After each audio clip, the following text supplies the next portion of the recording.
বদমাস টুনি, আমার চিৎকার কি তোর কানে যাচ্ছে না? তাড়াতাড়ি দরজা খোল বলছি, নয়তো আমি তোর ঘরের দরজা ভেঙে ঘরে ঢুকবো। তাড়াতাড়ি দরজা খোল বলছি। হায় হায়, এবার কি হবে?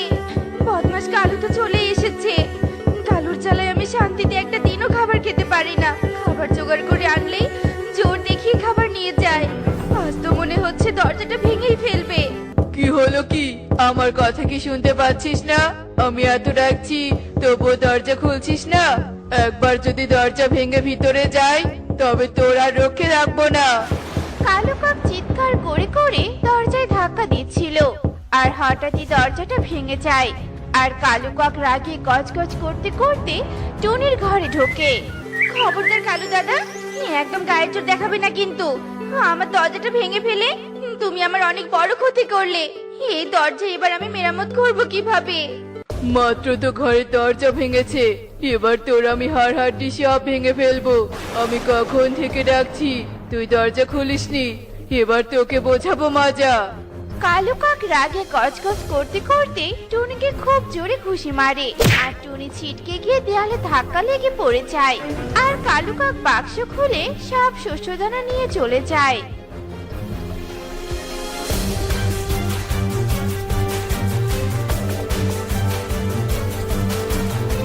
আহা, কি মজা কি মজা! সত্যি খুব মজা আজকের শস্যদানা গুলো। অনেক দিন পরে শস্যদানা পেলাম তো খেতে বেশ মজা লাগছে। আপনি খুশি হয়েছেন তো প্রধান মশাই? আপনার খুশির জন্যই তো আমার এত সংগ্রাম। এবার তো টুনিকে মেরে আমি শস্যদানা গুলো এনেছি। তবুও তোকে টুনি কিছুই করতে পারলো না। কেন জানিস? শুধুমাত্র তুই আমার চামচা বলে। এজন্যই তো বলি, তুই আমাকে খুশি রাখতে পারলেই বনে মাথা উঁচু করে ঘুরে ঘুরে বেড়াবি। কেউ তোকে কিচ্ছু করতে পারবে না। হা হা হা হা হা। সে তো আমি খুব ভালো করেই জানি, তাই তো রোজ রোজ মুখরোচক খাবার এনে আপনাকে দেই। হা হা হা হা হা। খান প্রধান মশাই, পেট পুড়ে খাবার খান। তাড়াতাড়ি করো বান্টি, এক্ষুনি যদি কৃষক ভাই এসে পড়ে তবে আর একটা দানাও নিতে পারবে না। প্রাণ নিয়ে পালিয়ে যেতে হবে। আহা সুখী, এত চিন্তা করো না তো। তুমি যদি সব সময় ভয় দেখাও, তাড়া দাও, তবে আমি শস্য দানা সংগ্রহ করব কিভাবে? তার থেকে বরং তোমাকে পাহারা দিতেই রেখেছি, তুমি পাহারাই দাও। এ কি কাণ্ড টুনি দিদি, তোমার এই অবস্থা হলো কি করে? মাথায় ব্যান্ডেজ কেন? সে কথা বলো না দিদি। বদমাস কালু আমাকে মেরে আমার সব শস্যদানা নিয়ে গেছে, আর কালুর মার খেয়ে মাথাটা একটু ফেটে গেছে। বন প্রধানের চামচা হয়ে কালু কাক বনে অনেক অন্যায় অপকর্ম করে যাচ্ছে, কিন্তু বন প্রধান মশাইয়ের ভয়ে কেউ কালু কাককে কিছুই বলতে পারছে না।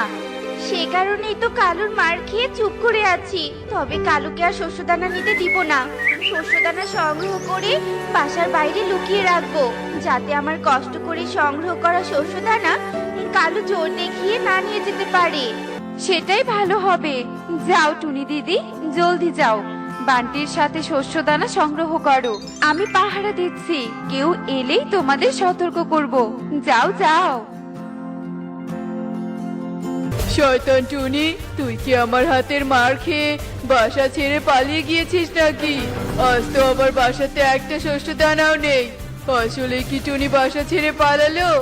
এবার আমি শস্য দানা পাবো কোথায়? আর প্রধান মশাইকে খুশি করবোই বা কিভাবে?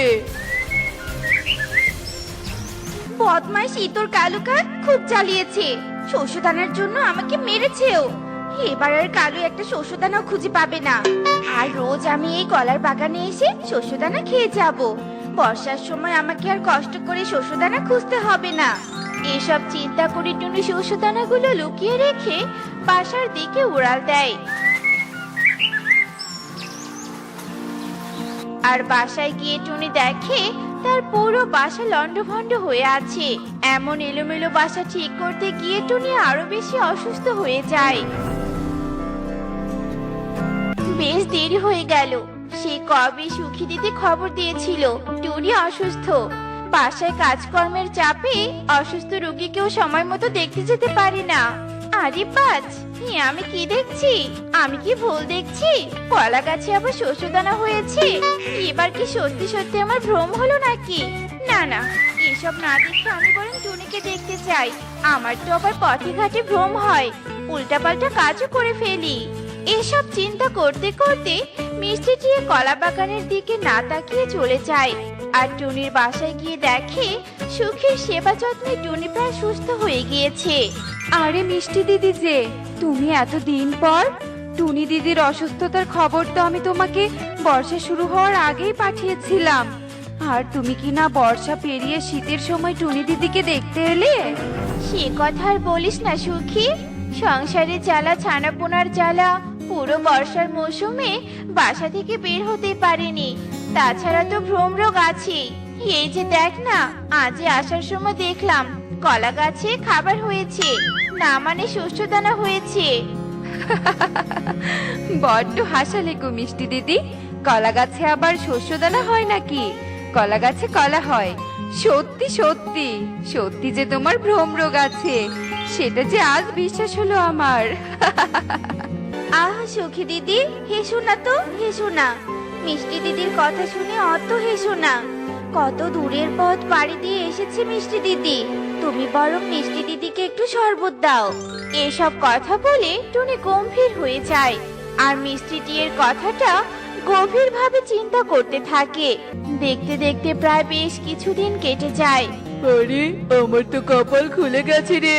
আমাকে আর প্রধান মশাইয়ের জন্য কষ্ট করে খাবার জোগাড় করতে হবে না।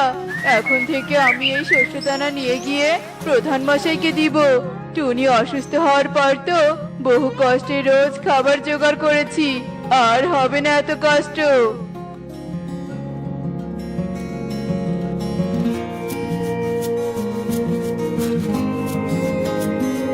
কি ব্যাপার কালু দাদা, এখানেও তুমি? আমার উপর জুলুম করে অনেকদিন আমার খাবার কেড়ে নিয়ে গিয়েছিলে, এমনকি আমাকে মেরে অসুস্থ বানিয়ে রেখেছিলে। অনেক সহ্য করেছি, আর সহ্য করব না। এই সব শস্যদানা আমার, তুমি এক্ষুনি চলে যাও এখান থেকে। বাবা, সুস্থ হতে না হতেই তোর গলা তো দেখি হেব্বি জোর হয়েছে। এই শস্যদানায় কি তোর নাম লেখা আছে নাকি? শস্যদানায় কারো নাম লেখা থাকে না কালু দাদা, তবে এসব গাছে আমি শস্যদানা লুকিয়ে রেখেছিলাম তোমার ভয়ে। কিন্তু এই শস্যদানা খাওয়ার আগে আমি অসুস্থ হয়ে পড়েছিলাম, আর বর্ষাকালে শস্যদানাগুলো অঙ্কুরোদ্গম করে শস্যে রূপান্তরিত হয়েছে, আর পুনরায় এসব গাছে শস্যদানা হয়েছে। তাই এসব শস্যদানা আমার। তুই কি আমাকে গল্প শোনাচ্ছিস নাকি বলতো? তোর কথা আমি বিশ্বাস করি না। তুই ভালো ভালো এখান থেকে যাবি নাকি মেরে তক্তা বানাবো? যা যা বলছি। ওরে বাবারে, পড়ে গেলাম রে। বদমাস কালু, তুই আমাকে ধাক্কা দিয়ে তাড়াতে চাস? তবে শোন, অনেক জুলুম করেছিস, তুই জুলুমের ফল এবার পাবি। সৃষ্টিকর্তা তোর বিচার করবে। এভাবে কাঁদতে কাঁদতে টুনি চলে যায়, আর কালু কাক অট্ট হাসি হাসতে থাকে। তখনই কলা বাগান থেকে বড় একটা সাপ বের হয় আর কালু কাককে তাড়া করে। ওরে বাবারে, ওরে মারে, সাপ সাপ, বাঁচাও বাঁচাও, কে আছো কোথায়? আমাকে বাঁচাও, সাপ সাপ। মাসিমা, ও মাসিমা, আমার জন্য খাবার নিয়ে এসো। এই নে রে বাবা, তোর খাবার। দূর দূর, এটা কি পায়েস হয়েছে নাকি নুনের হালুয়া হয়েছে? ধেত্তেরি, সকাল সকাল মেজাজটাই খারাপ করে দিল। এই বুড়ি, আয়, তোকে কি মাস গেলে এমনি এমনি বেতন দেয় নাকি? হ্যাঁ, ঠিকঠাক কাজ করতে না পারলে আজই এ বাড়ি থেকে চলে যাবি। এরপর টোনা রাগ করে বাড়ি থেকে বের হয়ে যায় আর তার নিজস্ব গাড়িতে চড়ে সোজা ব্যাংকে চলে যায়। এই নিন কার্ড, আর আমাকে 20,000 টাকা দিন। দয়া করে একটু অপেক্ষা করুন স্যার। এই নিন স্যার, আপনার 20,000 টাকা। আচ্ছা স্যার, রোজ রোজ দেখি আপনি 10,000 20,000 করে টাকা নেন। এভাবে টাকা খরচ করলে তো আপনার অ্যাকাউন্ট ফাঁকা হয়ে যাবে। সেটা একান্তই আমার ব্যক্তিগত বিষয়, সেটা তুই বলার কে বলতো? সামান্য একজন এমপ্লয়ি হয়ে আমাকে জ্ঞান দিতে এসেছিস? নিজের কাজে মনোযোগ দে, তা না হলে তোর চাকরি আমি খেয়ে নিব। এই কথা বলে টোনা 20,000 টাকা নিয়ে সেখান থেকে চলে যায়। আর যাওয়ার পথে তার সাথে কালু ও কাকুলির দেখা হয়ে যায়। এ কি কালু দাদা, তোমরা এভাবে পথে দাঁড়িয়ে আছো কেন? তোমরা কি কোথাও যাচ্ছ নাকি? আর বলিস না রে টোনা, আমরা দুজনে মিলে একটু মার্কেটে গেছিলাম। আর সেখানে গিয়ে কাকুলি একটা নামি দামি রেস্টুরেন্ট দেখেছে আর সেই রেস্টুরেন্টে যাওয়ার জন্য বায়না ধরেছে, তাই না? হ্যাঁ রে টোনা, কিন্তু আমার কাছে তো অত দামি দামি খাবার খাওয়ার মতো অত টাকা নেই। এখন আমি কি করব বলতো? তুমি কোনো চিন্তা করো না কালু দাদা, এসো আমার গাড়িতে এসো, আজকে আমি তোমাদেরকে দামি রেস্টুরেন্টে খাওয়াবো। এরপর কালু ও কাকলি টোনার গাড়িতে গিয়ে বসে আর টোনা তাদেরকে নিয়ে একটা দামি রেস্টুরেন্টে যায় আর তিনজনে মিলে অনেক ভালো ভালো খাবার খায়। আর এইভাবে টোনা প্রতিনিয়ত ব্যাংক থেকে টাকা নিত আর নিজের ইচ্ছে মতো খরচ করত।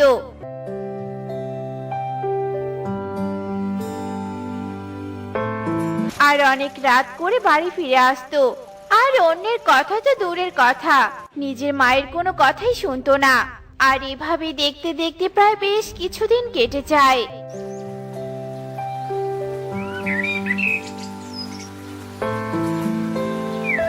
জানো টুনি মাসি, তোমার সাথে রোজ নদীর ঘাটে এসে আমার সময় কাটাতে খুব ভালো লাগে।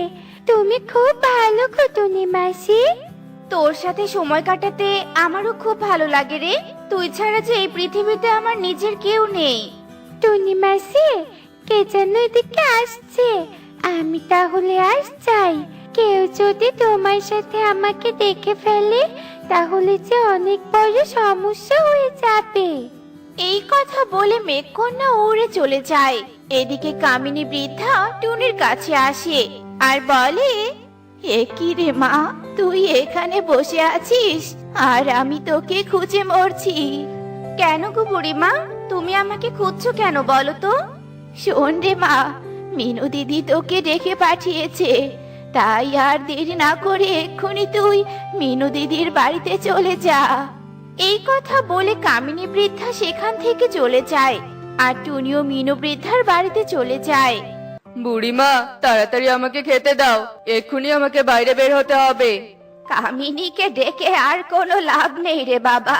তোর এত অহংকার আর খারাপ ব্যবহারের কারণে কামিনী চাকরি ছেড়ে দিয়ে চলে গেছে। তাতে কি হয়েছে? এই বনে কাজের পাখির অভাব পড়েছে নাকি? দরকার হলে অনেক বেশি বেতন দাও, তবু আজকের মধ্যে কাজের পাখি নিয়ে এসো। এই কথা বলে টোনা বাড়ি থেকে চলে যায় আর টুনিও দরজায় দাঁড়িয়ে থেকে টোনার সব কথা শুনতে পায় আর টোনাকে চলে যেতে দেখে ঘরের ভিতরে চলে আসে। আমাকে ডেকেছো বুড়িমা? হ্যাঁ রে টুনি, আমি যে আমার ছেলেটাকে কিছুতেই ভালো ছেলে হিসেবে গড়ে তুলতে পারছি না। ও যে আয়ের তুলনায় অনেক বেশি ব্যয় করে ফেলছে আর ওর ব্যবহার আর অহংকারের জন্য বনের অনেকেই আমাকে বিচার দিয়ে যায়। শুধু তাই নয় রে মা, আমার ব্যাংক অ্যাকাউন্ট থেকে প্রতিদিন অনেক টাকা করে উঠায়। তুই আমার ছেলেটাকে ভালো করার একটা বুদ্ধি দে না রে মা। এ কি বুড়িমা, এভাবে পরিশ্রম না করে ব্যয় করতে থাকলে তো একসময় তোমাদের পথে বসতে হবে, কেননা অলসতা সকল অশান্তির কারণ। তুমি কোনো চিন্তা করো না বুড়িমা, আমি টোনাকে বুঝিয়ে বলবো। আর আজকে থেকে আমি তোমার বাড়িতে কাজ করব, এতে আমারও উপকার হবে, তোমারও উপকার হবে। কবুতর দাদা, আমাকে ব্র্যান্ডের 5 জোড়া জুতা দাও তো। হ্যাঁ টোনা, এই নে। তোর মতো ধনী কাস্টমার যদি প্রতিদিন আমার দোকানে আসতো তাহলে আমার উপকার হতো। এরপর টোনা 5 জোড়া জুতা কিনে নিয়ে যেই না বাইরে বের হয়, ঠিক তখনই তার হাত থেকে শপিং ব্যাগটা মাটিতে পড়ে যায় আর মাটিতে পড়ার সাথে সাথে সবগুলো জুতা ব্যাগ থেকে পড়ে যায়। এই যা, জুতাগুলোতে তো ময়লা লেগে গেল। আর এই টোনা ময়লাযুক্ত জুতা পরবে নাকি? ধুর ধুর, আমি বরং আরো 5 জোড়া নতুন জুতা কিনে নেই। এরপর টোনা আরো 5 জোড়া জুতা কিনে নিয়ে চলে যায় আর টোনার এত অহংকার দেখে কবুতর বলে, অনেক রকম পাখি দেখেছি, কিন্তু টোনার মতো অতিরিক্ত টাকা অপচয় করা ছেলে আর দুটো দেখিনি। কি আর করার, বড় লোকদের বড় বড় ব্যাপার স্যাপার। এরপর দেখতে দেখতে সেই দিন কেটে যায়।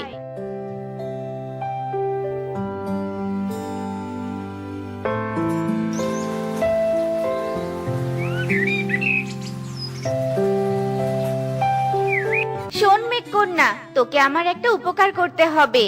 কি উপকার বলো টুনি মাসি? এরপর টুনি টোনার অহংকারের কথা মেঘকন্যাকে খুলে বলে আর টুনির কথায় মেঘকন্যা টুনিকে দুটো সোনার কাঠি আর রূপার কাঠি দিয়ে দেয় আর বলে, শোনো টুনি মাসি, টোনা আঙ্কেল যখন ঘুমাবে তখন এই সোনার কাঠি রূপোর কাঠি দুটোকে একসাথে মিলিত করবে। আর তারপর টোনা আঙ্কেল ঘুমের মধ্যে আমাদের মেঘ রাজ্যে যাবে। আর তখনই টোনা আঙ্কেলকে অহংকারের ফল দেখাতে হবে। এরপর টুনি সেখান থেকে চলে যায়। আর এভাবে দেখতে দেখতে রাত হয়ে যায়।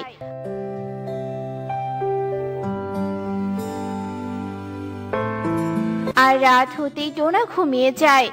আর টুনিও টোনার ঘরের জানালার পাশে গিয়ে সোনার কাঠি আর রূপোর কাঠি একসাথে করে। আর সাথে সাথে টোনা ঘুমের মধ্যে মেঘরাজ্যে চলে যায়।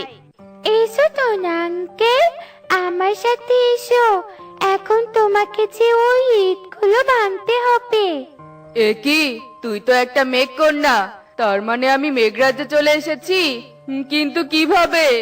এসেই যখন পড়েছো তাহলে এখন কাজ করো, যাও। না না, আমি হলাম বনের সব থেকে ধনী পাখি। আমার টাকার অভাব আছে নাকি, হ্যাঁ, যে আমাকে কাজ করতে হবে? শোনো আঙ্কেল, বনে হয়তো তুমি ধনী পাখি, কিন্তু এখানে টাকা পেতে হলে তোমাকে পরিশ্রম করতে হবে। এখন ভেবে দেখো তুমি কি করবে। এই বলে মেঘকন্যা সেখান থেকে চলে যায়। কাজ আমি করতে পারবো না, আমি এক্ষুনি এখান থেকে পালিয়ে যাব। না না, মোটেও পালানোর চেষ্টা করো না। তোমার মতো আমিও ভুল করে এখানে এসেছিলাম আর পালানোর চেষ্টা করেছি। এজন্য আজ আমি খরগোশছানা হয়ে আছি। তুমি যদি পালানোর চেষ্টা করো তাহলে মেঘকন্যা তোমাকেও এমন অবস্থা করবে। খরগোশছানার কথা শুনে টোনা অনেক ভয় পেয়ে যায় আর তখনই গিয়ে ইট ভাঙতে শুরু করে দেয়। আর কিছুক্ষণ পরে তার ইট ভাঙা শেষ হয়ে যায়। আর মেঘকন্যা এসে টোনাকে তার পারিশ্রমিক দেয়। এখন থেকে তুমি এখানেই থাকবে। তোরা আমাকে এখানে কেন ধরে নিয়ে এসেছিস বলতো? এখানে তারাই আছে যাদের মনে অনেক অহংকার, আর যারা পরিশ্রম না করে অযথা টাকা অপচয় করে। আমি আর কখনো অহংকার করব না, এখন থেকে পরিশ্রম করব, আর পরিশ্রম করে খুব অল্প টাকা প্রয়োজনে খরচ করব। আমাকে এখান থেকে যেতে দে। ঠিক আছে, শেষবারের মতো ছেড়ে দিলাম, তবে সাবধান, যা যা বলেছ তা মনে থাকে যেন।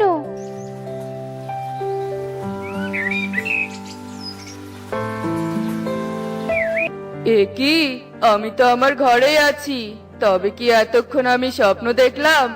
এ কি, আমার হাতে টাকা, টাকা তো আমি কাজ করে পেয়েছিলাম, তার মানে এটা সত্যি ছিল?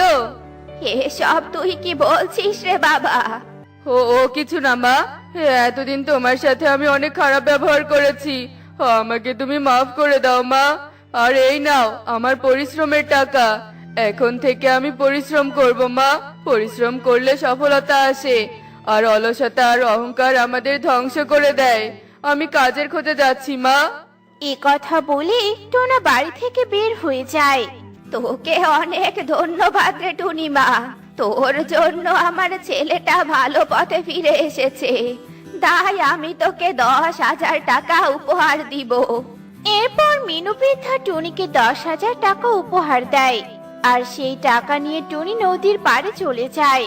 তুমি এসেছো মাসি, আর আমি সেই কখন থেকে তোমার জন্য অপেক্ষা করছি। হ্যাঁ রে মা, একটু দেরি হয়ে গেল, তবে এই দেখ, এটা বুড়িমা আমাকে উপহার দিয়েছে। কিন্তু টোনা একমাত্র তোর জন্য নিজের ভুল বুঝতে পেরেছে, তাই এটা তোর প্রাপ্য। না টনি মাসি, এটা হলো মেঘের উপহার। আমরা মেঘরা টোনা আঙ্কেলের মতো অহংকারী পাখিদের ভালো পথে ফিরে নিয়ে আসি, আর এটা হলো মেঘের দেয়া উপহার।